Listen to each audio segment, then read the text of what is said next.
Marriage అయిన 3 months తర్వాత ఒక అమ్మాయిని తీసుకొచ్చారు సార్ ఇంటికి. ఏం కనిపించిందమ్మా అందులో ఏముంది? ఆ ఫోటోలో ఉన్న పర్సన్ మా ఇంటికి వచ్చే పర్సన్ ఒకళ్ళే సార్.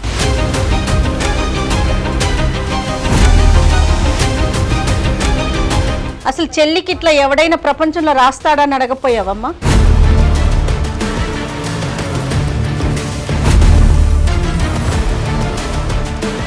ఇద్దరు ఒకటే కన్నా. రమ్య చచ్చిపోయిందిగా. ఇప్పుడు ఇద్దరిని చూసుకునే బాధ్యత నాది సార్. నీ బొంద నీ ఇద్దరిని చూసుకోవు, ముగ్గురిని చూసుకుంటావు.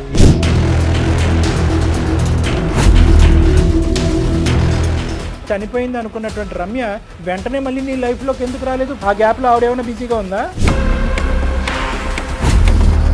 ఈ అమ్మాయిని కూడా అన్నయ్య అని చెప్పి వేరే వాళ్ళని తీసుకొచ్చి ఇంట్లో కూర్చోపెట్టాలా? సార్ నేనైతే ఎవరి కోసం ఎవరిని వదిలేయాను సార్, నాకు ఇద్దరు కావాలి. ఏ దుర్మార్గుడా!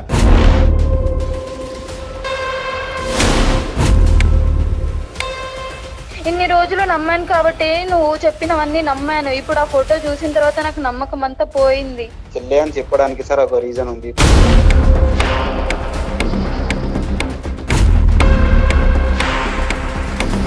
నేనేంటి కిట్టు? నువ్వు వైఫ్. మరి తను ఆమె నైఫా? ఏం మాట్లాడుతున్నావురా నాయనా? ఏం మాట్లాడుతున్నావు? ఎవరికి చేస్తున్నావు ఫోన్? అర్థమైందా? ఎవరితో మాట్లాడుతున్నావు తెలుస్తుందా? నీ కాల్ అంతా మొత్తం అంతా రికార్డ్ అవుతుంది. తెలుసు సార్ తెలుసు. కన్నా నేను బాగా చూసుకుంటున్నా, ఇలాంటి గొడవలకు నన్ను ఎందుకు తీసుకొచ్చినావు కన్నా? నువ్వు నాకు అర్థం కాదు.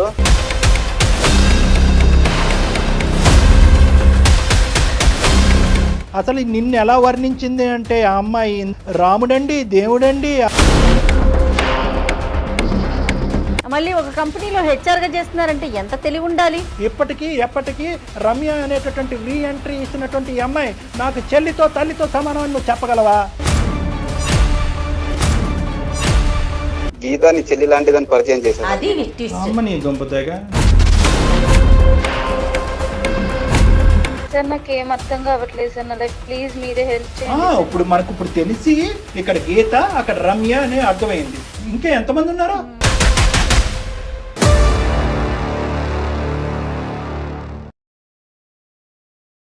కాళ్లలో నొప్పి, నరాల వాపు వంటి లక్షణాలతో బాధపడుతున్నారా? వెరికోస్ వెయిన్స్ లో అత్యాధునిక చికిత్స Avis vascular centre. Avis hospital సమర్పించు అందమైన జీవితం కార్యక్రమానికి స్వాగతం. నమస్తే కళ్యాణ్. నమస్తే జయ గారు. కళ్యాణ్ గారు, గీత అనే ఒక అమ్మాయి మనకి మెయిల్ చేసింది. ఆఫీస్లో అది ఎలా ఉందంటే అంటే పెళ్ళైపోయిన అమ్మాయే తను ఫేస్ చేస్తున్న ఇష్యూని తను ఏం చేయాలో తెలియక ఎటు వెళ్ళాలో అర్థం కాక, అంటే ఈ జర్నీని ఇంతటితో ఆపేద్దామా లేకపోతే ముందుకు వెళ్దామా, అన్నట్టుగా అనిపించలేదు నాకు. కానీ పాపం సందిగ్ధంలో ఉందండి. సో డెఫినెట్గా మీతో మాట్లాడిస్తానని చెప్పాను. కాల్ చేస్తానండి. హలో హలో, గీత గారండి? అవునండి, మీరు ఎవరండి మాట్లాడేది? నమస్తే అండి, నేను జయానండి, సుమన్ టీవీ నుంచి.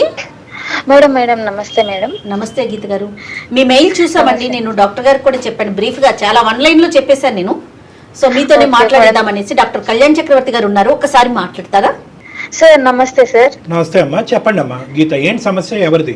సార్ నా పేరు వచ్చేసి గీత, మా ఆయన పేరు వచ్చేసి కృష్ణ సార్. మా ఇద్దరికి మ్యారేజ్ అయ్యి 1 year అవుతుంది సార్.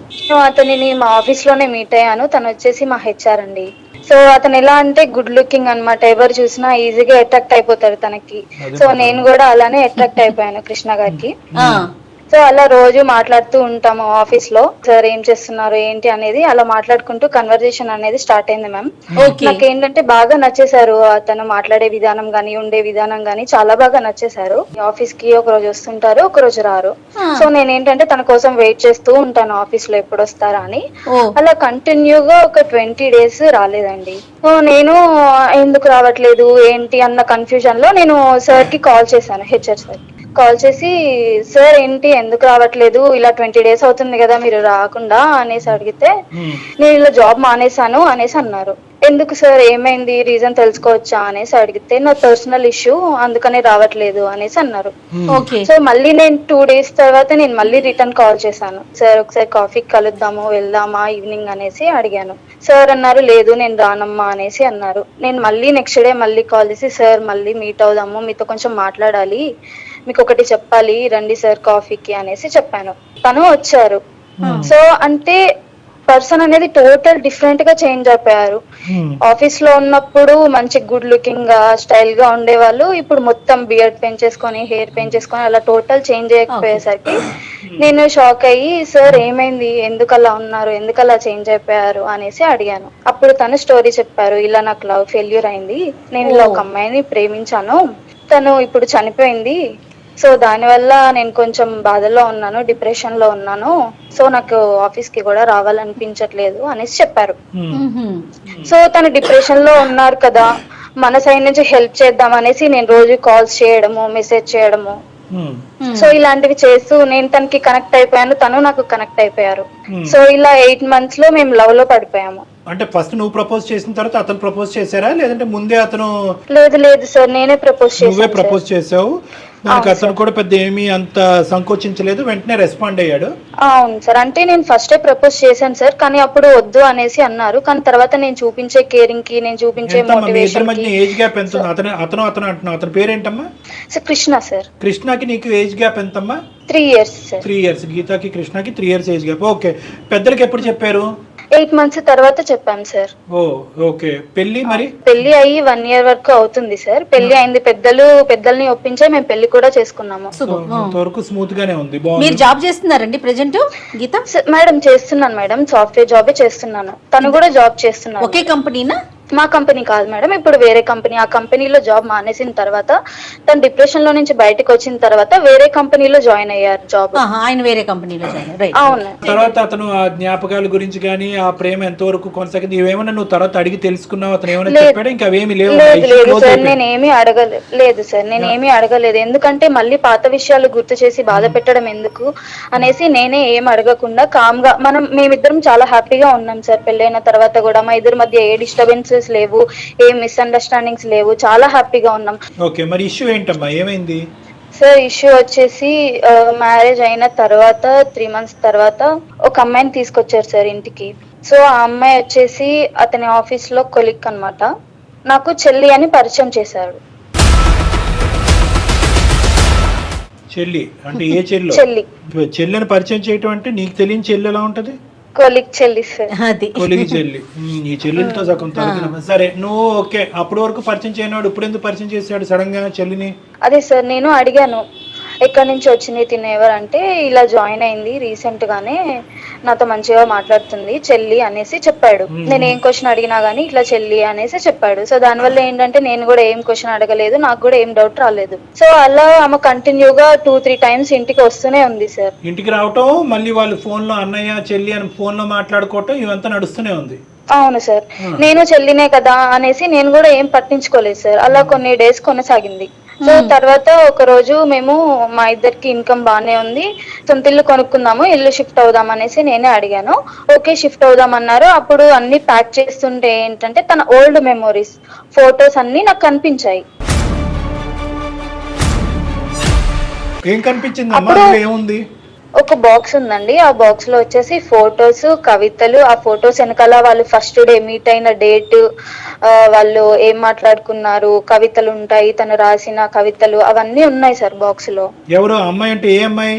ఆ ఫోటోలో ఉన్న పర్సన్, మా ఇంటికి వచ్చే పర్సన్ ఒకళ్ళే సార్. చెల్లా?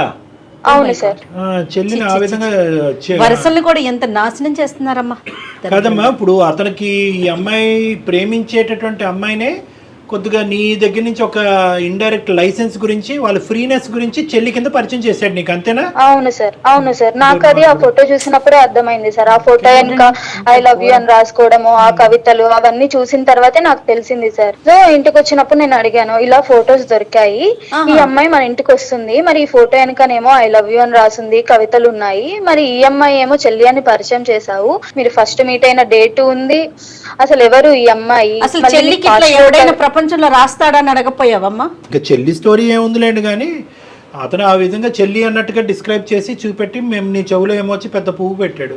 ఎందుకు చెప్పు అంటే తనేమో ఏం లేదు వదిలేయి, మ్యాటర్ వదిలే అనేసి మాట్లాడుతున్నాడు కూల్ గా. ఎన్నిసార్లు అడిగినా గానీ ఇదే రిపీటెడ్ గా చెప్తున్నాడు. నీకున్న సందిగ్ధ పరిస్థితి ఏంటమ్మా? ఇది భయంకరమైన పరిస్థితి.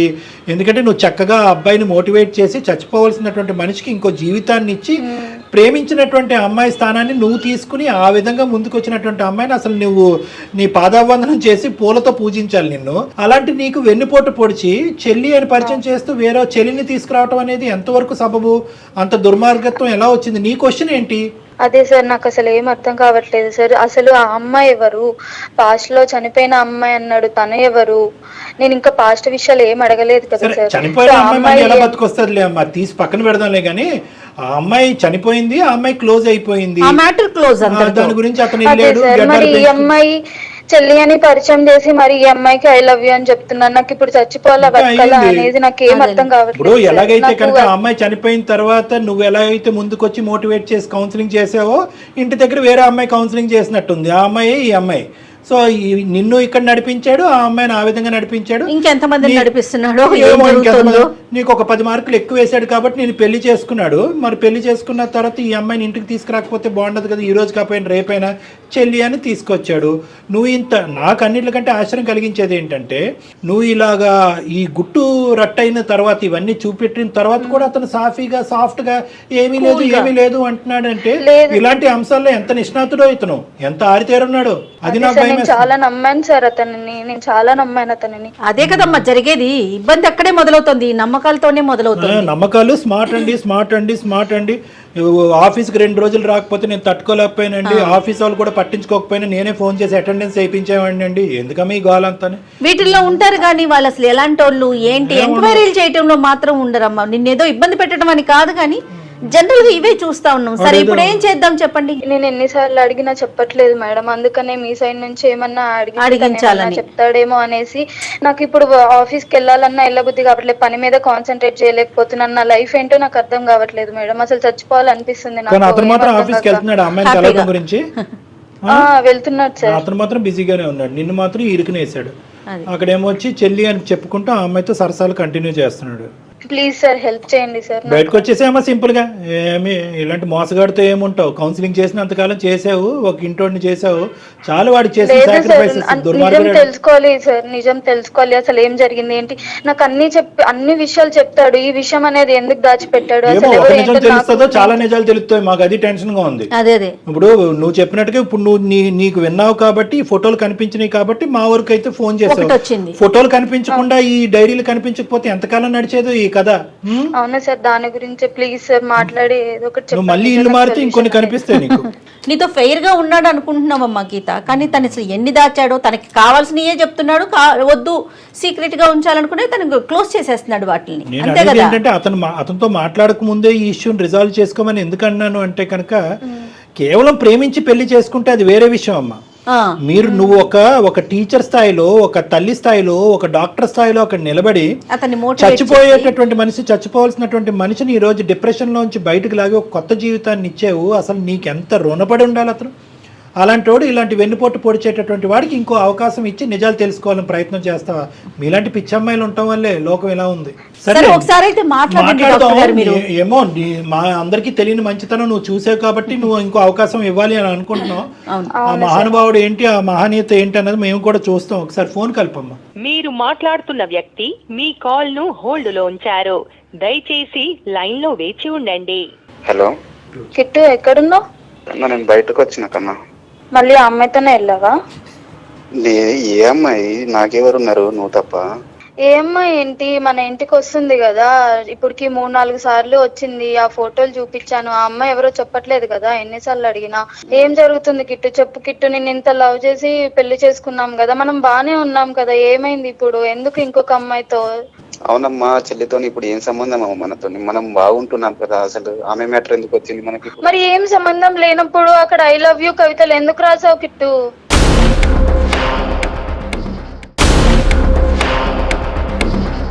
నేను చెప్పాను కదా, గతం అంతా నువ్వే ఉన్నావు మొత్తము. లేదు కిట్టు, నువ్వు ప్రతిసారి ఇలానే మాట మారుస్తున్నావు. ప్లీజ్ కిట్టు, చెప్పు కిట్టు, నేను చచ్చిపోతాను లేదంటే. అంత మాటలు ఎందుకు మాట్లాడుతున్నావు కన్నాను? మరి నువ్వు అలానే చేస్తున్నావు కదా, ఎన్ని టైమ్స్ అడిగినా ఇలానే అంటున్నావు. ఇంకెన్ని రోజులు చెప్పు? ఆ అమ్మాయి ఏమో ఇంటికి వస్తుంది చెల్లి అంటున్నావు, అక్కడేమో ఐ లవ్ యూ అని రాసింది. నేను ఎలా నమ్మాలి చెప్పు? నేను చూసుకోవడంలో నీకేమైనా తేడా అనిపించిందా కన్నా చెప్పు. లేదు కిట్టు, ప్లీజ్ కిట్టు, ఆ అమ్మాయి ఎవరు చెప్పు కిట్టు ప్లీజ్. నేను ఇన్ని టైమ్స్ అడిగినా నువ్వు చెప్పట్లేదు, అందుకనే నేను అందమైన జీవితం జయ మేడం గారికి నేను మెయిల్ సెండ్ చేశాను. మేడం మాట్లాడతారు, మేడంతో మాట్లాడు. టెన్షన్ లో మాట్లాడుతా ఉంది. నమస్తే అండి కృష్ణ గారు, చాలా బాధలో ఉన్నట్టున్నారు మీరు. నమస్తే మేడం. అదే చాలా బాధగా అనిపిస్తోంది మీ వాయిస్. అది కూడా ఇది సుమన్ టీవీ అందమైన జీవితం ప్రోగ్రామ్ అండి. నాతో పాటు డాక్టర్ కళ్యాణ్ చక్రవర్తి గారు కూడా లైన్ లో ఉన్నారు. గీతకి ఏం మాట్లాడాలో, తనకి ఏం చేయాలో తెలియక మా దాకా వచ్చారండి, మాకు మెయిల్ చేశారు మీ ఇద్దరి మధ్య జరుగుతున్న ఇష్యూ గురించి. ఏంటండి ఈ వ్యవహారం ఏంటి? నాకు ఆ రిలేషన్ ని చెప్పడానికి కూడా నాకు నోట్లోంచి మాట రావట్లేదు. మీరు చెప్పిన రిలేషన్ వేరు, అక్కడ జరుగుతున్నది వేరు, అసలు అమ్మాయికి ఏం పాలు పోవట్లేదు. ఇప్పుడు అలా కాదు, ఇప్పుడు ఆ అమ్మాయి ఇప్పుడు ఈ అడ్డంగా వాదన అనేది చాలా దరిద్రంగా ఉంది. ఒక అమ్మాయిని తీసుకొచ్చావు, 1-2 సార్లు ఏమొచ్చి చెల్లి అని పిలిపించావు, చెల్లి అని అన్నావు, పరిచయం చేసావు. ఆ అమ్మాయి ఏమొచ్చి అసలు సిగ్గు లేకుండా నేను అన్నయ్య అని అంటుంది. ఆ అమ్మాయి ఎవరో తీరా కట్ చేసి చూస్తే కనుక ఈ అమ్మాయిని ఎందుకు ఇప్పుడు పిచ్చిదాన్ని చేస్తున్నారు మీరు? వాస్తవాలకు నిజాన్ని ఒప్పుకోవచ్చు కదా మీరు. ఫోటోలు వెనకాతలు ఏమొచ్చి మీ ఇద్దరు లవ్ స్టోరీలు కథలుగా రాసున్నాయి, కవితలు ఉన్నాయి, ఇంకా చండాలం అంతా ఉంది. ఈ చండాలం అంతా చూసిన తర్వాత కూడా ఇది నిజం కాదు, ఆ అమ్మాయి చెల్లే అని చెప్పి ఎవరిని పిచ్చోలు చేస్తున్నారు మీరు? నువ్వు తీసుకొచ్చినటువంటి అమ్మాయి ఎవరు? నీ గతంలో జరిగినటువంటి ఆ స్టోరీ ఏంటి? ఆ కథ చెప్తూ గెడ్డలు పెంచుకుని ఈ అమ్మాయిని ఎందుకు ట్రాప్లో వేసావు? అసలు వాస్తవానికి నీ గతంలో ఒక స్టోరీ ఉందా, లేదంటే ఈ అమ్మాయిని పడేసే దాని గురించి నువ్వు ఆడినటువంటి ఒక నాటకమా?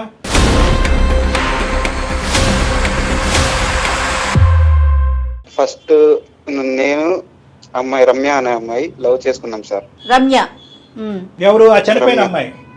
చనిపోయిన అమ్మాయి సార్. చనిపోయిన అమ్మాయి. నువ్వు ఎంతకాలం లవ్ స్టోరీ మీది? రమ్య నేను 1 year లవ్ చేసుకున్నాం సార్. ఓకే, ఎలా చనిపోయింది అమ్మాయి? యాక్సిడెంట్ లో చనిపోయింది అని వాళ్ళ ఎవరు చేశారో తెలియదు సార్. ఇంటి నుంచో వారికి బయట నుంచో అని తెలియదు మాకు.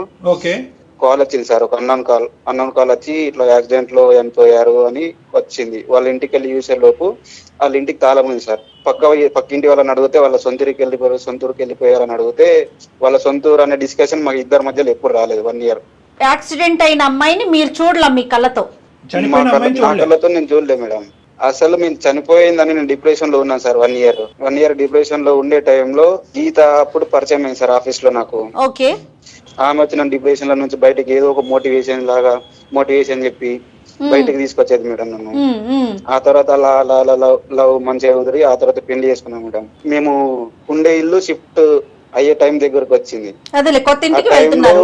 షిఫ్ట్ అయ్యే టైంలో ఈ రమ్య పిక్స్ కనబడ్డాయి మేడం. అంటే ఇప్పుడు దాచుకున్నవి ఉంటాయి కదా మేడం కొన్ని. రమ్య చచ్చిపోయిందిగా, అంటే చనిపోయిన అమ్మాయి పిక్స్. అప్పుడు మరి ఈ అమ్మాయి ఏమొచ్చి ఇప్పుడు ఇంటికి వచ్చిన చెల్లి పిక్స్ అంటున్నాడు. అది కిట్టు చనిపోయిందని చెప్పావు కదా, ఆ అమ్మాయి ఒకళ్ళేనా? చెల్లి అని పరిచయం చేసిన అమ్మాయి పాస్ట్ లో రమ్య ఒకళ్ళేనా? ఏం మాట్లాడయ్యా, చెప్పు కిట్టు. హలో కాదు, బోలో. ఇద్దరు ఒకటే కన్నా. నాకు ఎందుకు చెప్పలేదు కిట్టు? మరి చెప్పొచ్చు కదా. హ్యాపీగా ఉండే లైఫ్ ని ఇప్పుడు దాన్ని చీల్చడం కరెక్ట్ కాదు కదా రమ్య. అయితే చెల్లి అని పరిచయం చేస్తావా? మోసం చేస్తావా? చెల్లి అని పరిచయం చేస్తావా? చనిపోయిన అమ్మాయి ఎలా వచ్చింది అసలు? ఆ రమ్య చనిపోయిందని అన్నావు కదా, అంటే నువ్వు చూడలేదు కాబట్టి ఆమె చనిపోలేదా? రమ్య మళ్ళీ ఎలా ప్రత్యక్షమైంది? అవును సార్, నేను చూడలేదు కాబట్టి నేను నమ్మాను. 1 year డిప్రెషన్ లో ఉన్నాను. ఆ తర్వాత నేను ఆఫీస్ లో మళ్ళీ హెచ్ఆర్ గా జాయిన్ అయినప్పుడు మళ్ళీ మెయిల్ వచ్చింది రమ్య అదే పేరుతోని, సేమ్ అదే పేరుతో వచ్చేప్పుడు నేను వెంటనే కాల్ చేసి రమ్మన్నాను ఆఫీస్ కి. అప్పుడు ఏమైందంటే వాళ్ళ అమ్మ నాన్న ఇద్దరు విడిపోయారు సార్ మేము చేయబట్టి. వాళ్ళ అమ్మ వేరే పెళ్లి చేసుకుంది, వాళ్ళ నాన్న వేరే పెళ్లి చేసుకున్నాడు. ఆ తర్వాత ఈమె ఎటు తోచని పరిస్థితి, ఆమె కాళ్ళపైన ఆమెనే నిలబడాలి. ఆ తర్వాత నేను ఆఫీస్ లో జాబ్ ఇప్పించాను. ఇప్పుడు ఇద్దరిని చూసుకునే బాధ్యత నాది సార్. ఇప్పుడు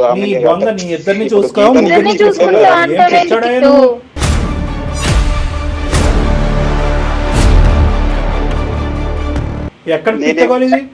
అలా కాదు, నువ్వు ఇద్దరిని చూసుకుంటావు, నలుగురిని చూసుకుంటావు అనేది తర్వాత మాట్లాడదాం. ఇక్కడ పాయింట్ ఏంటంటే కనుక రమ్య చనిపోయింది అనుకున్నటువంటి రమ్య వెంటనే మళ్ళీ నీ లైఫ్ లోకి ఎందుకు రాలేదు? ఇప్పుడు మధ్యలో గ్యాప్ ఎందుకు ఇచ్చింది? 1 year ఏం చేసిందంటే ఆ గ్యాప్ లో ఆవిడేమైనా బిజీగా ఉందా? ఆమెని ఇంట్లో అరెస్ట్ చేశారంటే హౌస్ అరెస్ట్ చేసి ఫోన్లన్నీ తీసేసుకుని మాట్లాడినివ్వకుండా చేశారు. అవును. మళ్ళీ వాళ్ళ అమ్మ నాన్నకి ఏం ప్రాబ్లం వచ్చింది? వాళ్ళిద్దరు వేరే పెళ్లిళ్ళు చేసుకున్నారు అసహ్యంగాని. అయ్యో ఏమయ్యా, నువ్వేమైనా ఖర్చు చెప్తున్నావా మాకు? నిజమా ఇదంతా? గీతతో పెళ్లి అయ్యాక సార్ 1 year అంటే ఈ మధ్యలో మంచి హ్యాపీగా ఉండే లైఫ్ లో ఈ తర్వాత 3 months తర్వాత వచ్చింది. పెళ్లి అయిపోయినాక వచ్చినప్పుడు అమ్మాయిని ఆదుకోవాలంటే ఉద్యోగం ఇచ్చావు, అంతవరకు చూసుకో, అంతేగాని ఈ దరిద్రాలన్నీ ఏంటండి? పెళ్లి అయిపోయినోడివి నువ్వు చెల్లని పరిచయం చేయటం ఏంటి?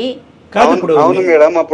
ఇప్పుడు నా వల్ల తన లైఫ్ డిస్ట్రాయ్ అయింది కాబట్టి నేను చూసుకోవాలన్న ఒక చూసుకోవటం అంటే ఎట్లా చూసుకుంటారండి? కాదు, ఏం చూసుకోవటం? అసలు నీ వల్ల డిస్ట్రాయ్ ఒక్క నిమిషం, అసలు నీ వల్ల డిస్ట్రాయ్ అయిందని నువ్వు ఎలా అంటావు?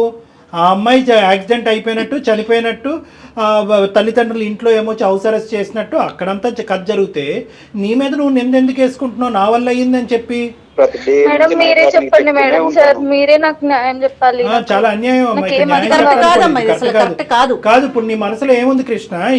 ఇప్పుడు నువ్వేం చెప్పాలనుకుంటున్నావు? ఇందాకటి నుంచి నువ్వు ఒక మాట అంటున్నావు. నువ్వు చెప్పు కన్నా. ఇన్ని రోజులు నమ్మాను కాబట్టి నువ్వు చెప్పినవన్నీ నమ్మాను. ఇప్పుడు ఆ ఫోటో చూసిన తర్వాత నాకు నమ్మకం అంతా పోయింది. ఇప్పుడు నమ్మకం రావాలంటే ఏం చేయాలి కన్నా చెప్పు. నువ్వు చెప్పి ఏం చేయాలి? ఇప్పుడు ఆ అమ్మాయి ఈ అమ్మాయిని కూడా అన్నయ్య అని చెప్పి వేరే వాళ్ళని తీసుకొచ్చి ఇంట్లో కూర్చోబెట్టాలా? ఓకేనా నీకు? మరి అది కూర్చోబెడుతుంది సార్. నేను ఇప్పుడు చెల్లె అని చెప్పి ఇంటికి వచ్చి తీసుకొని వస్తున్నాను కదా సార్ నేను. ఏ దుర్మార్గుడా, ఆమె చెల్లి కాదు కదా. ఇప్పుడు నేను చెల్లె అని చెప్పడానికి సార్ ఒక రీజన్ ఉంది. ఇప్పుడు హ్యాపీగా ఉండే లైఫ్ లో మేము హ్యాపీగా మళ్ళీ ఇప్పుడు అది నాకు పాస్ట్ అదే అమ్మాయి ఇదే అమ్మాయి అని చెప్పామనుకో లైఫ్ కూడా అంటే ఇక్కడ నా హ్యాపీ లైఫ్ అని అంటున్నావు. ఏమయ్యా ఎంతకాలం చెప్తే ఈ ప్రయాణం చేద్దాం అంటే మోసం చేసైనా కూడా ఈ అమ్మాయిని గీతని హ్యాపీగా ఉంచటమే నీ కర్తవ్యమా? కుదిరినన్ని రోజులు ఇలానే చెప్పేవాడిని. అలాగే చెప్పాలా? ఎక్కడ దొరకవయ్యా నువ్వు? చెల్లి అని పరిచయం చేసినటువంటి అమ్మాయి నీ చెల్లి కింద పరిచయం చేసావా, లేదంటే గీత ఇదిగో నీకు చెల్లి లాంటిదని చెప్పి ఈ అమ్మాయిని పరిచయం చేసావా? గీత నీ చెల్లి లాంటిదని పరిచయం చేసావా? అమ్మ నీ దుంపతేగా, నువ్వు మామూలు కాదురా. కాదు ఇప్పుడు అయితే ఇప్పుడు నీకు ఆ అమ్మాయికి చెల్లి, నీకు మరదలా? ఏం మాట్లాడుతున్నావు? నీకు అసలు బుర్ర ఉందా?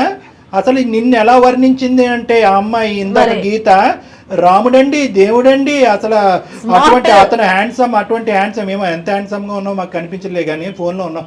ఇంత గొప్పోడండి అంత గొప్పోడంటే కనుక ఆ అమ్మాయి నిన్ను డిప్రెషన్ నుంచి బయటికి లాగేసి నిన్ను గట్టినేసి ప్రేమించి పెళ్లి చేసుకుందంటే కనుక నువ్వు ఎంత మహాత్ముడో ఎంత మహనీయుడో అని అనుకున్నావు. తీరా చూస్తే నువ్వు ఇంత చిల్లర వేషాలు వేస్తున్నావు ఏంది? మళ్ళీ ఒక కంపెనీలో హెచ్ఆర్ గా చేస్తున్నారంటే ఎంత తెలివి ఉండాలి? ఏం కంపెనీ అండి అది? మీరు పనిచేసే కంపెనీ అనకూడదు కానీ కాదు. నీకు అసలు ఇంగితం ఉందా? అసలు నీకు బుర్ర పనిచేస్తుందా? లేదంటే తెలివైన వాడు అమాయకుడి కింద మాట్లాడుతున్నావా? లవ్ చేసిన అమ్మాయి విడిపోయిన తర్వాత అంటే చనిపోయిన తర్వాత మళ్ళీ ప్రత్యక్షం అయితే కళ్ళ ముంగట ఎలా ఉంటుంది సార్? మీరు ఎలా తీసుకుంటారు సార్ దాన్ని? నాకు ఒకసారి చెప్పండి సార్. ఎవరు ఎలా తీసుకోరు. ఇప్పుడు ఈ అమ్మాయిని ఎవరినైతే నువ్వు ప్రేమించి పెళ్లి చేసుకున్నటువంటి ఈ అమ్మాయి నమ్మి నీ జీవితంలోకి ఎంటర్ అయినటువంటి అమ్మాయికి ఏం న్యాయం చేస్తావు అనేటటువంటిది ఒక దారి అంతే. మళ్ళీ ప్రత్యక్షమైనటువంటి అమ్మాయి మాకు ఇద్దరు గొడవలు కాలేదు సార్. మాకు ఒక్క నిమిషం అమ్మా, ఇప్పుడు మంచి మాట అన్నావు అమ్మా. ఈ రోజు నువ్వు ఇందాక నేను అన్నాను అటువంటి దుర్మార్గుడు అటువంటి మూర్ఖుడినితో మమ్మల్ని మాట్లాడమంటావేంటమ్మా? నీకే వెన్నుపోటు పొడిచేటటువంటి వాడితో మాట్లాడతావేమో అంటే కనుక అట్లీస్ట్ ఇతనితో మాట్లాడితే కనుక ఇతని మాట తీరులో సార్ నేను పొరపాటు చేశాను, ఇటువైపు ఉన్న భార్యకి అటువైపు ప్రేమించినటువంటి అమ్మాయికి సమన్యాయం చేయాలనేటటువంటి ఉద్దేశంతో ఆ అమ్మాయికి ఒక జీవితం అందించాలనే ఉద్దేశంతో నేను ఒక తప్పు చేశాను, నన్ను క్షమించండి, నా చేయరానటువంటి అన్యాయం నా భార్యకి చేసాము అనేటటువంటి పశ్చాత్తాపం అతని మాటలోంచి కనిపిస్తుంది వినిపిస్తుందేమో అని అనుకున్నా. ఎక్కడన్నా పశ్చాత్తాపం ఎపాలజీ కనిపిస్తుందా? ఎక్కడా లేదు. దుర్మార్గుడు ఇప్పుడు మళ్ళీ ఏం చెప్తున్నాడంటే నా చెల్లి కింద కాదండి నా భార్య చెల్లి కింద పరిచయం చేశాను కాబట్టి నాకు మరదలు అవుతుంది కాబట్టి ఇద్దరితో లింక్ పెట్టుకుంటాను అంటున్నాడు. ఏం మాటలమ్మా? ఒప్పుకుంటారా? మీ తల్లిదండ్రులు ఇక్కడ తీసుకొచ్చి కూర్చోబెడతా ఒప్పుకుంటారా? లింక్ ఏంటి సార్? దీన్ని ఏమంటారు? సార్ దీన్ని చూసుకోవడం అంటారా సార్? దీన్ని చూసుకోవడం అంటే కనుక ఏ విధంగా చూసుకోవడం అంటారా సార్? దీన్ని ఈ మనస్సాక్షిమే చెయ్యేసుకుని ఇప్పటికీ ఎప్పటికీ రమ్య అనేటటువంటి రీ ఎంట్రీ ఇచ్చినటువంటి అమ్మాయి నాకు చెల్లితో తల్లితో సమానం నువ్వు చెప్పగలవా? అప్పుడు నేను లవ్ చేసిన అమ్మాయికి మరి ఎలాగా? మరి నేనెలా కిట్టు? మరి నేనేంటి కిట్టు? నువ్వు మరి తనేంటి? మరి తను ఆమె నైఫా? తను ప్రేయస్ అంట. ఏం మాట్లాడుతున్నావు? ఏం మాట్లాడుతున్నావు? ఎవరికి చేస్తున్నావు ఫోన్? అర్థమైందా? ఎవరితో మాట్లాడుతున్నావు తెలుస్తుందా? నీ కాల్ అంతా మొత్తం అంతా రికార్డ్ అవుతుంది ఇక్కడ. తెలుసు సార్, తెలుసు. అమ్మ ఇదమ్మా సార్ మీరు ఏదో చెప్పండి. అమ్మ మేము ఏం చెప్పినా కూడా నీ జీవితం సర్వనాశనం అవుతుంది. కన్నా నువ్వు బాగా చూసుకుంటున్నా ఇలాంటి గొడవలకు నన్ను ఎందుకు తీసుకొచ్చినావు కన్నా? నువ్వు నాకు అర్థం కాదు. నువ్వు ఏం మాట్లాడకిట్టు? నేను ఎన్నిసార్లు అడిగినా మరి ఈ విషయం నాకు ముందే చెప్పొచ్చు కదా. నువ్వు ఎందుకు మరి సాఫ్ట్ గా మంచిగా మాట్లాడుతున్నావు? ఇప్పుడు ఇవన్నీ ఎందుకు చెప్పు? ఈ ప్రోగ్రామ్ లో ఎందుకు మనకి ఇవన్నీ? మనం మాట్లాడుకుంటే ఇద్దరం మాట్లాడుకుంటే అయిపోతుంది కదా. నీతో మాటలు లేవు, మాట్లాడటాలు లేవు. గీత బాబు అదే తమ్ముడు, అతని ఒరిజినల్ క్యారెక్టర్. ఇప్పుడు అసలైనటువంటి స్వరూపం ఇప్పుడు వచ్చింది. ఇప్పుడు వరకు ఇతన్ని ఇలా నిలదీసి ఇలా ఎండగట్టేటటువంటి వాళ్ళు ఎవరు లేకపోయేటప్పటికి అసలైనటువంటి స్వరూపం బయటకు వస్తుంది. కంఠం అనేటటువంటి సార్ నేనైతే ఎవరి కోసం ఎవరిని వదిలేయాను సార్, నాకు ఇద్దరు కావాలి. నువ్వెవరో వదిలేది. ఇద్దరు కావాలేంటి? అమ్మ నువ్వు మాట్లాడాలమ్మా, ఇక్కడ మేము మాట్లాడటానికి లేదు. అతను అంత ధైర్యంగా ఇద్దరు కావాలి అని అంటున్నాడంటే కనుక కేవలం నీ చేతకాంతనం బట్టి అతను అలా మాట్లాడుతున్నాడు. ఈ స్థాయిలో ప్రేమించి ఇక్కడ వరకు తీసుకొచ్చినటువంటి అమ్మాయి, తల్లిదండ్రులను అంత ఇదిగా ఒప్పించినటువంటి అమ్మాయి ఎక్కడ పోతుందిలే అనే దమ్ము ధైర్యంతో మాట్లాడుతున్నాడు. ఇలా ఎందుకు చేస్తున్నావు కన్నా? ఈ ప్రోగ్రామ్ ఇలాంటి విషయాల్లో ఎవరైనా అర్థం చేసుకుంటారా? మరి నువ్వు ఇది ముందే చెప్పొచ్చు కదా, ఇలా అబద్ధాలు చెప్పి నాటకాలు ఎందుకు చెప్తాను? చెల్లి కాదు. గీత నీకు ఒకే ఒక మాట చెప్తున్నాను. ఇంకా కన్నా బుజ్జి కొండ అని బతిమాలుకుంటే కనుక మా యొక్క అవసరం నీకు లేదు అన్నట్టుగా మేము ఫోనే కట్ చేసేస్తాం. నువ్వు ఇందాకటి నుంచి 1కి 100 సార్లు ముందే చెప్పచ్చు కదా అని అంటున్నావు. ముందే చెల్లి కాదు ప్రేయసి అని చెప్పి తీసుకొస్తాడు. ఏం చేసి ఉండేదానివి? దానికి వేరే పనిష్మెంట్, దీనికి వేరే పనిష్మెంటా? ఏదైనా తప్పే కదా. అంత ఆ మనిషి యొక్క క్యారెక్టర్ డిస్ప్లే అవటానికి చెల్లి విధంగా పరిచయం చేసి గత ప్రేమికురాలని మళ్ళీ ప్రత్యక్షంగా తీసుకొచ్చాడంటే అతనికి వావి వరసలు తెలియవు అనేటటువంటి దానికి అదొక నిదర్శనమే తప్ప it will not change your life story. అంతకుముందు ప్రేయసి అని పరిచయం చేసినా, ఇప్పుడు చెల్లి అని పరిచయం చేసినా కథ కదే. నీ పెళ్లికి ముందు చెప్పుంటే కనుక బహుశా నీ జీవితానికి సంబంధించినటువంటి ఈ దుర్మార్గుడి గురించి ఒక నిర్ణయం తీసుకోవడానికి అవకాశం ఉంటుంది. పెళ్ళి అయిన తర్వాత తీసుకొస్తే ప్రేయసి అని తీసుకొస్తే ఏంటి, చెల్లి అని తీసుకొస్తే ఏంటి? ఇప్పుడు ball is in your court. నువ్వు ఏ నిర్ణయం తీసుకోవాలనుకుంటున్నావు? సార్ నాకు ఏం అర్థం కావట్లేదు సార్, నా లైఫ్ ప్లీజ్ మీరే హెల్ప్ చేయండి. ఇప్పుడు మనకు ఇప్పుడు తెలిసి నీకు అదృష్టం కొద్దీ ఆ డైరీలు ఆ ఫోటోలు బయట పట్టడం వల్ల ఇక్కడ గీత అక్కడ రమ్య అనే అర్థమైంది. ఇంకా ఎంతమంది ఉన్నారో? ఏం చేయమంటారు కళ్యాణ్ గారు? అమ్మాయికి మీరేమి ఎలాంటి సలహా ఇస్తారు? ఒకటే మేడం, అతను ఏమంటున్నాడంటే చాలా స్ట్రాంగ్ గా ఒక మాట అంటున్నాడు. ఏమంటున్నాడంటే ఇద్దరిని ప్రేమిస్తున్నారు కదా, ఇద్దరిని నేను తక్కువ చూసుకున్నాను. నువ్వు చూసుకునేది ఏంటి? ఆ అమ్మాయి ఉద్యోగం చేసుకుంటుంది, ఆ అమ్మాయిని ఆ అమ్మాయి చూసుకోవాలి. నువ్వు డిప్రెషన్ లో ఉన్నప్పుడు ఈ అమ్మాయి వచ్చి నిన్ను చూసుకుంది. నీకు ఒక ఆధారం కావాలి. ఇటువైపు ఈ అమ్మాయి తన్ని, అటువైపు ఆ అమ్మాయి తన్నితే మళ్ళీ గడ్డలు పెంచుకుని ఇంకో అమ్మాయి దగ్గరికి వెళ్తావు కౌన్సిలింగ్ కి. కాబట్టి అమ్మ ఇక్కడ నువ్వు నిర్ణయం తీసుకో. అతను మార్చడం అనేటటువంటిది నీకు ఇంపార్టెంటా, లేదంటే ఇటువంటి మోసపూరితమైనటువంటి మనిషి మనస్తత్వం, మోసపూరితమైనటువంటి ప్రేమ, దొంగచాటు పెళ్లి ఇవన్నీ నిలబెట్టి జీవితాంతం అతన్ని ఇలా దువ్వుతూ కాపాడుకుంటూ కూర్చుంటావా? అంటే అతను చేసేటటువంటి తప్పుని ఇన్ని దిక్కులను సమర్థించుకునేటటువంటి వాడిని ఏ దారిలో కౌన్సిలింగ్ చేసి నేను మార్చి నీ ఎదురుకుంటా నిలబెట్టమంటావు? ఇలా ఉంటాడని నేను ఎక్స్పెక్ట్ కూడా చేయలేదు సార్. అసలు టూ మచ్ అమ్మా, టూ మచ్. సార్ అన్ని బాగుంటే ఆమెనే కదా సార్ నా వైఫ్ అయ్యేది. అవును అయ్యేది. ఇప్పుడు సార్ నాకు అర్థం కాదు. కాలేదు. ఆ స్టోరీ అక్కడ క్లోజ్ అయిపోయింది. ఈ అమ్మాయిని పెద్దల సమక్షంలో ఇరువైపులు పెద్దల నుంచి ఎంతో గౌరవప్రదంగా పెళ్లి చేసుకున్నారు. పెళ్లి చేసుకున్నప్పుడు ఈ అమ్మాయి వైఫ్ అయింది. ఇప్పుడు ఆ అమ్మాయి ఏమవుతుంది? నేను నిన్నే అడుగుతున్నాను, ఆ అమ్మాయి ఏమవుతుంది? అప్పుడు ఆ అమ్మాయి శారీరకంగా అప్పుడు చనిపోయినటువంటి అమ్మాయి ఈ రోజు మళ్ళీ పుట్టుకొచ్చింది అనుకుంటే కనుక ఇప్పటికీ కూడా అమ్మాయి చచ్చిపోయినట్టుగానే భావించి ఇంకా అది అక్కడతో తెగదెంపులు చేసుకుని ఈ అమ్మాయితో ప్రయాణం కొనసాగించాలి. అది తీర్పు. దీనికి నేను అక్కర్లే డాక్టర్గా. మీ అమ్మ నాన్న వాళ్ళ అమ్మ నాన్న పిలిచినా కూడా వాళ్ళు ప్రత్యక్షంగా ఇలా చెప్పడమే కాకుండా నీ 2 చెంపలు చెల్లుమనిపించి నేను చెప్పినటువంటి మాటే మాట్లాడతారు. పంచాయతీ పెడదామా? ఇరువైపుల కుటుంబాలు తీసి 4 మంచి మాటలు చెప్తారు, వీపు మీద 4 చివాట్లు వేస్తారు నీకు. అట్లాగే ఆ అమ్మాయి పేరెంట్స్ ని కూడా పిలుద్దామండి, రమ్య పేరెంట్స్ ని కూడా పిలిపిద్దాం. లాజికల్ పిలిపిద్దాము. అట్లా అని ఈ అమ్మాయిని వదిలేను, అట్లా నా అమ్మాయిని వదిలేను. నువ్వు ఇక్కడ నిర్ణయాలు తీసుకునేటటువంటి హక్కు, ఆ స్థానం, ఆ విలువ, ఆ మర్యాద నీకు లేవు. కాబట్టి ఈ అమ్మాయి కావాలి, ఆ అమ్మాయి కావాలి, పై అమ్మాయి కావాలి, కింద అమ్మాయి కావాలని మాట్లాడే హక్కు నీకు లేదు. ఏ అమ్మాయి కావాలి వాళ్ళు డిసైడ్ చేసుకోవాలి. సరే ఆ రమ్య అనేటటువంటి అమ్మాయికి నీలాగే సిగ్గుమాలినటువంటి అమ్మాయి, బుద్ధి లేనటువంటి అమ్మాయి, వాళ్ళ తల్లిదండ్రులు అలా ఏడ్చారు కాబట్టి ఆ అమ్మాయి బందికానలో ఉంది. ఇక్కడి వరకు వచ్చిన తర్వాత అరే గీత అనేటటువంటి అమ్మాయి జీవితం సర్వనాశనం అవుతుంది, నా ప్రేమను ఇక్కడ తెగదెంపులు చేసుకుంటానని చెప్పి ఆ అమ్మాయి వెనుదిరుగుంటే కనుక ఆ అమ్మాయి గురించి కొద్దిగైనా మేము మర్యాదగా మాట్లాడుండేవాళ్ళం. ఆ అమ్మాయి ఇక్కడికి వచ్చి నేను పట్టినటువంటి దీనికి 3 కాళ్ళు అన్నట్టుగా నిన్ను తనుకుని వెళ్ళిపోయి చెల్లిగా పరిచయం చేసేసుకుని ఏ నీకు బుద్ధి లేదు, నీకు బుద్ధిహీనత. ఆ రమ్య కన్నా కొంతకన్నా బుద్ధి ఉండాలి కదా. ఆ అమ్మాయి గడ్డి తింటుందా? మళ్ళీ మీ కాపురం చెడగొడుతూ ఎందుకు బతకాలి? ఎవరున్నారు అనేటటువంటిది ఇక్కడ అసందర్భం, అనవసరం. ఇక్కడ ప్రస్తుతం ముఖ్యమైనటువంటి అంశం ఏంటంటే నిన్ను కాపాడి నిన్ను ప్రేమించి ఎంతో పరుగుగలగా పెళ్లి చేసుకున్నటువంటి నీ భార్య నీతో ఉండటానికి ఇష్టపడుతుందా లేదా అనేది ఒకటే ఫుల్ స్టాప్. అందులో మేమందరం కూడా నిమిత్త మాత్రమే. ఎన్ని విధాలుగా నువ్వు వెన్నుపోటు పొడిచేవు అనేటటువంటిది ఆ అమ్మాయి చెవులారా ఇప్పుడు విన్నది, కళ్ళారా చూసింది, అన్ని దరిద్రాలు చూసింది. ఏ ఆడది చూడకూడనటువంటి, ఏ భార్య చూడకూడదు చూసింది. మీ ఇద్దరి యొక్క యొక్క అదృష్టం ఏంటంటే ఈ అమ్మాయి ప్రెగ్నెంట్ కాదు, పిల్లలు కూడా లేరు కాబట్టి ఆ అమ్మాయి తీసుకునేటటువంటి నిర్ణయానికి మేము పూర్తిగా సపోర్ట్ చేస్తాం. మీ ఫ్యామిలీ మెంబర్స్, వాళ్ళ ఫ్యామిలీ మెంబర్స్ కూడా పిలిపించి ఇదే వేదిక మీద కూర్చోబెట్టి ఎంత అన్యాయం జరిగిందన్నది చేస్తాం. నీకు ఎటువంటి శిక్ష పడాలో, ఈ చీటింగ్ చేసినందుకు ఎటువంటి శిక్ష పడాలో అనేటటువంటి అంశం మీద కూడా మేము లీగల్ అడ్వైస్ కూడా తీసుకుంటాం. భార్య ఉండగా ఇంకొక అమ్మాయిని తీసుకొచ్చి నేను ఇద్దరిని చూసుకుంటానంటే ఏ భార్య ఒప్పుకుంటుంది మేడం? నేను అసలు ఒప్పుకోను మేడం, నా వల్ల కాదు, నేను అతనితో ఉండలేను. నేను అసలు ఇట్లా ఎక్స్పెక్ట్ చేయలేదు మేడం తన నుంచి. అంటే అతను లాజిక్ ఏం లేదు, పాత అమ్మాయినే కదా మళ్ళీ తీసుకొచ్చాను, కొత్త అమ్మాయి కాదు కదా, ఆ అమ్మాయి గురించే కదా నన్ను కౌన్సిలింగ్ చేసుకుని మర్చిపో అని అంది. అంటే ఈ అమ్మాయికి కూడా ఏది, గీతకు కూడా ఆ అమ్మాయి మీద ఒక సాఫ్ట్ కార్నరే ఉంది, ఉండుండొచ్చు. కాబట్టి ఇద్దరు తల్లిదండ్రులు లేరు, ఉద్యోగం దిక్కు దివానా లేదు, మా ఆయన బాగుపడాలంటే ఆ అమ్మాయి ఉంటే బాగున్ను అని ఇదివరకు నువ్వు కోరుకున్నావు కాబట్టి ఆ అమ్మాయినే మళ్ళీ తీసుకొచ్చాను, నా మెడిసిన్నే మళ్ళీ తీసుకొచ్చాను, ఇదిగో నా మెడిసిన్ అన్నట్టు ఆ అమ్మాయిని చూపెట్టి ఇతను ఏదో కళ్ళగా అంటున్నాడు. అది పూర్తిగా మోసం అనేది నీకు కూడా అర్థమైంది కాబట్టి ఒక్కసారి నువ్వు మీ పేరెంట్స్ నా దగ్గరకు రండమ్మా, మనం మాట్లాడుకోవాలి. మనం మాట్లాడుకున్న తర్వాత అప్పుడు ఒక బలమైనటువంటి నిర్ణయం తీసుకుందాం. తీసుకొస్తాను సార్, పక్కా తీసుకొస్తాను. నువ్వైతే మాత్రం ఇతను కావాలని అయితే మాత్రం దయచేసి కోరుకోవద్దమ్మా. ఎందుకంటే చెల్లినే చెల్లిగా చూపెట్టేటటువంటి ఇలాంటి దుర్మార్గులు ఉంటే కనుక రేపొద్దున ఏదో వావి వరుస కలిపేసి ఇంకో అమ్మాయిని కూడా తీసుకొస్తారు. అప్పుడు ఆ వరుస ఉండేటటువంటి అమ్మాయా లేదంటే ప్రేయస అని చెప్పి మేమందరం తల్లుగోక్కోవాలి. సో కాబట్టి ఇన్ని మెట్లు దిగిపోయి ఇంత నీచంగా ప్రవర్తించేటటువంటి వ్యక్తిని మార్చడం కూడా ఇంపాసిబుల్. బాబు కృష్ణ, నువ్వు అమాయకుడు, తెలివి మీరిపోయినటువంటి దుర్మార్గుడు ఏంటో ఇంకా పూర్తిగా నాకు అర్థం కావట్లేదు. అసలు నువ్వు ఇక్కడ నేను మాట్లాడినటువంటి 20 నిమిషాల్లో అసలు నువ్వు ఏంటి, నీ పర్సనాలిటీ అనేది నాకు చాలా కన్ఫ్యూజన్ గా ఉంది. నువ్వు కూడా మీ పేరెంట్స్ తో పాటు నువ్వు రా నా దగ్గరికి, ఆ అమ్మాయి కూడా తన తల్లిదండ్రులతో పాటు వస్తుంది. Okay madam. రైట్. అతను ఏదో మెంటల్ గా డిప్రెషన్ లో ఉన్నట్టు లేదు madam, logic simple logic madam. ఇంతకు ముందు ఒక అమ్మాయి అతని జీవితంలో ఉంది, ఆ అమ్మాయి చనిపోయింది.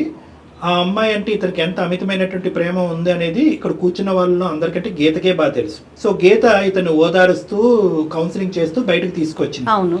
అంటే ఎక్కడో గీతకు కూడా రమ్య అంటే సాఫ్ట్ కార్నర్ ఉన్నట్టే కదా, అది అతను ఎజ్యూమ్ చేసుకున్నాడు. గీత ఏమనుకుంటది, చచ్చిపోయిన అమ్మాయి మళ్ళీ బతికొస్తుందని అనుకుంటుందా? అనుకోదు కదా, సౌత్ ఎప్పుడు సౌతే. సో ఆ విధంగా ఇతను ఈ లాజిక్ అతను వర్కౌట్ అయ్యి స్లోగా చెల్లి కింద ఇంట్రడ్యూస్ చేసినటువంటి రమ్యని స్లోగా నా సెకండ్ వైఫ్ కింద ఇంకో విధంగా ఇంట్రడ్యూస్ చేద్దాం అనేటటువంటి ప్లాన్ లో అతను ఉన్నాడు. తెలివిగానే ఆలోచించాడు. ఖచ్చితంగా తెలివితేటలున్నాయి, లేదంటే ఇంత మూర్ఖత్వంగా ఎందుకు వాదిస్తాడు, ఇంత మొండిగా ఎందుకు వ్యవహరిస్తాడు?